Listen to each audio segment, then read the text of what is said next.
오늘 말씀은 길지 않지만 이 산상수훈 결론 부분에서도 결론에 해당합니다. 사실 오늘 13절, 14절부터 이 말씀을 시작으로 해서 그 밑에 쭉 나오는 산상수훈 마지막 결론까지 그 결론의 그 거의 주제라고도 볼 수 있습니다.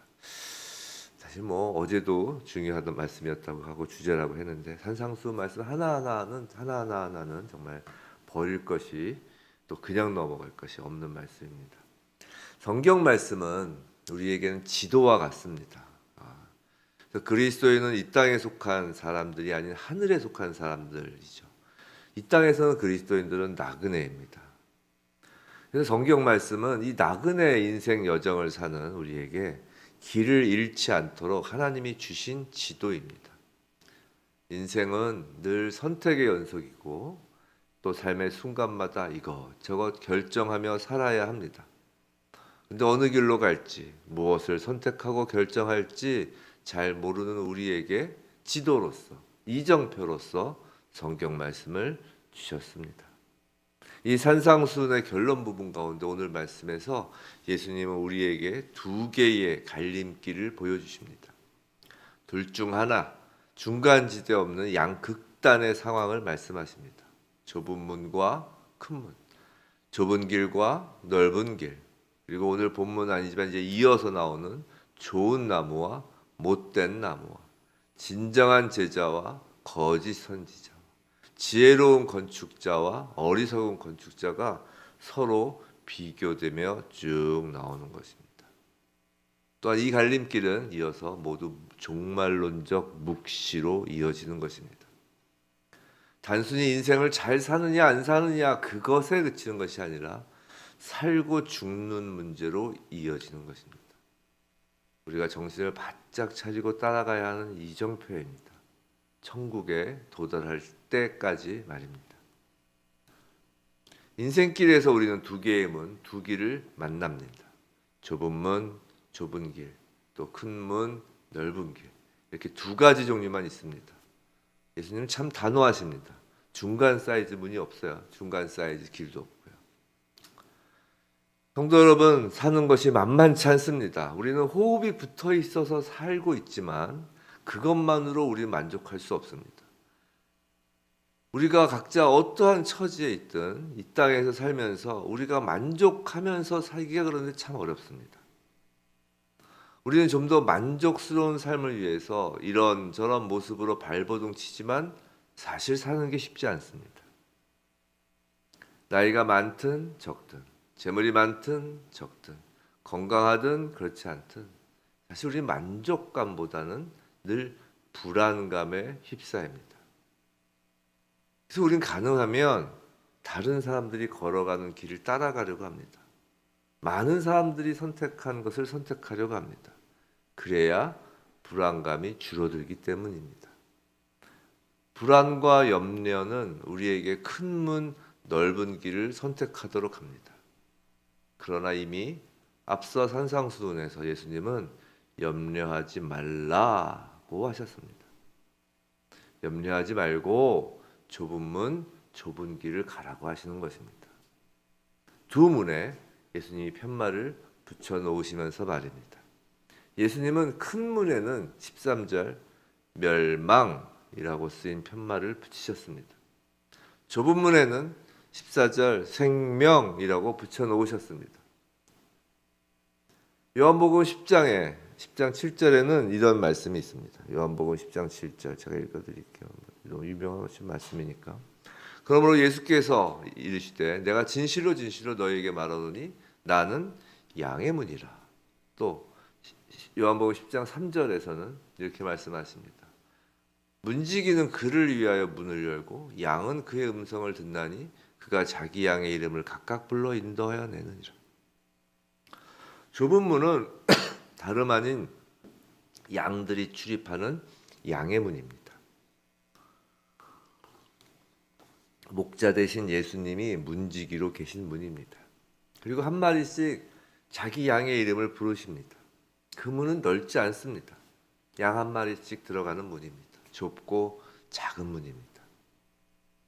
예수를 믿고 신앙생활을 한다는 것은 편안하고 커다란 문으로 들어가는 것이 아닙니다.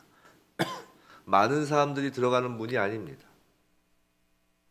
예수 믿으면 세상적으로 모든 문제가 잘 풀린다는 말에 현혹되시지 말기 바랍니다. 예수를 믿어서 들어가는 문은 잘 풀리는 문이 아니고 편안한 문이 아니라 살리는 문입니다. 예수의 피가 발라진 문입니다. 예수가 문이 되셨습니다. 예수의 피를 발라서. 성도 여러분, 유대인들이 문설주에 양의 피를 바르고 애굽에서 탈출하는 것은 쉬운 결단이 아닙니다. 수백 년 동안, 400년 동안 터잡고 있던 것을 버리는 일입니다. 결코 쉬운 일이 아닙니다. 예수 믿는 자들이 들어가야 할 좁은 문도 그런 것입니다. 길을 걷습니다. 근데 두 문이 있습니다. 한쪽엔 원망이라고 쓰여 있고 다른 한쪽엔 노하지 말라, 화해라고 적혀 있습니다. 많은 사람은 순간의 감정을 못 이겨 화를 내며 쓴뿌리를 탓하고 원망하며 그 원망을 다른 사람에게 쏟습니다. 그러나 적은 사람들은 화를 참고 화해하려고 애씁니다. 원망이라고 쓰인 길은 넓고 시원해 보입니다. 그러나 반대편은 좁고 험한 길입니다. 좁기에 힘든 길이고 애써서 가야 하는 길입니다. 또 길을 나섭니다. 이번에도 두 길이 나타납니다. 중간 길은 없습니다. 음행이라는 편말이 있고 그 길은 정욕이라는 꽃길이 놓여 있는 것 같습니다. 다른 길은 절제정결이라고 쓰여 있고 가시밭길이 놓여 있습니다. 우리의 육신을 억제하고 답답해 보이는 길입니다.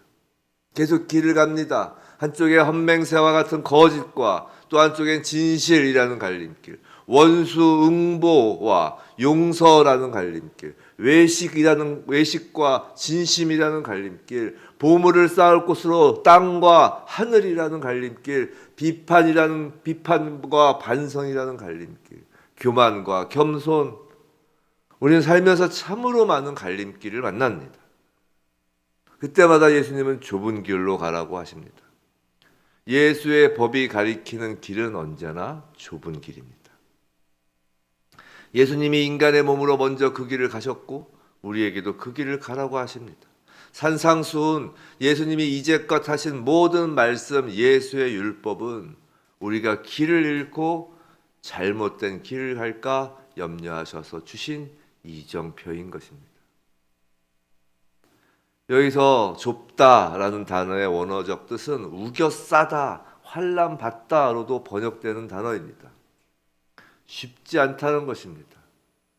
그럼 쉽지 않으니까 힘을 써야 한다는 것입니다. 누가복음 13장에 예수님께서 이런 말씀을 하셨습니다. 제자가 묻죠. 어떤 사람이 여짜오되 주여 구원을 받는 자가 적으니까? 라고 묻습니다. 어떤 사람이 그들에게 이르시되 예수님이 좁은 문으로 들어가기를 힘쓰라. 내가 너희에게 이르노니 들어가기를 구하여도 못하는 자가 많으리라. 누가복음 13장 24절 말씀을 기록해 두시고 나중에 댁에서 한번 보시기 바랍니다. 좁은 문에 대한 결론이에요, 사실 이게. 자, 좁은 문으로 들어가기를 힘쓰라라고 합니다. 그리고 많은 사람이 들어가기를 구하여도 못한다고 합니다. 자, 여기서 무슨 말씀이냐면 많은 사람들이 구한다라는 거예요. 근데 구하는 것과 들어가는 것이 다르다는 것을 알라는 거예요. 많은 사람이 좁은 문, 좁은 길이 진짜 좋다는 것을 알고 들어가기를 구하고 원하여도 못 들어간다는 것입니다. 지금 예수를 모르는 사람들 얘기하는 것이 아닙니다. 교회 밖에 있는 사람들에 대한 얘기가 아니라는 거예요. 몰라서가 아니라 알고도 쉽지 않은 길, 힘써야 하는 길인데 힘쓰지 않아서 못 들어간다고 말씀하시는 겁니다. 성도 여러분, 그리스도인은 쉬운 길을 선택하는 것이 아니라 좋은 길, 생명의 길을 선택한 사람들입니다. 그런데 선택만 하고 들어가지 못할 수 있다는 것입니다. 왜냐하면 그 길은 힘써야 통과하는 좁은 문, 좁은 길이기 때문입니다. 성도는 행위로 구원받지 않고 믿음으로 구원을 받는 것이 맞습니다. 그런데 행위와 믿음은 반대 개념이 아니라는 것입니다. 믿음은 행위를 포함하는 것입니다. 행위가 빠지면 믿음이 없는 것과 같습니다. 제가 자주 말씀드린 예인데 이 새벽에 다시 한번 말씀을 드릴게요. 100% 수술하여 생명을 구하는 의사가 있다고 합시다. 그런데 환자가 그 의사에게 수술을 받으면 산다 라고 입으로는 믿습니다라고 외칩니다. 그게 정말 마음속으로 그렇게 믿습니다. 믿는다고 생각합니다, 자기도. 하지만 막상 수술하자고 하니까 수술대에 올라가지 않습니다. 힘든 겁니다. 무서운 겁니다. 큰 소리로 믿습니다라고 하면 뭐합니까? 수술대에 오르지 않아 죽으면서 말입니다. 그건 단순히 수술대에 오르는 행위가 없는 것이 아니라 믿음 자체가 없는 것 아닙니까? 마찬가지입니다. 생명이라는 편말에 붙은 좁은 문, 좁은 길 앞에 서서 구원의 문, 생명의 길을 알려주셔서 감사합니다. 그 길을 열어주셔서 감사합니다. 믿습니다. 예수님을 믿습니다. 예수님 감사합니다. 아무리 연호하고 찬양하고 그 일을 알게 하신 예수님을 경배하면 뭐합니까? 그 문에 들어가지 않고 그 길을 걷지 않는다면 말입니다. 그게 행위만 없는 걸까요? 아닙니다. 믿음이 없는 것입니다. 요한복음 8장 32절 진리를 알지니 진리가 너희를 자유롭게 하리라. 오늘 진리이신 주님이 우리에게 우리가 들어가야 할 문, 걸어야 할 문을 알려주셨습니다. 근데 진리이신 주님이 우리를 자유케 하고자 하십니다. 결코 예수의 율법은 저희를 옥죄는 것이 아닙니다. 우리 손을 잡고 같이 그 문으로 들어가자 하십니다. 우리를 억지로 끌고 가시는 것이 아니라 목자가 양을 부르듯 함께 그 길을 가자고 부르십니다. 근데 사실 그분이 그 문이고 그 길입니다.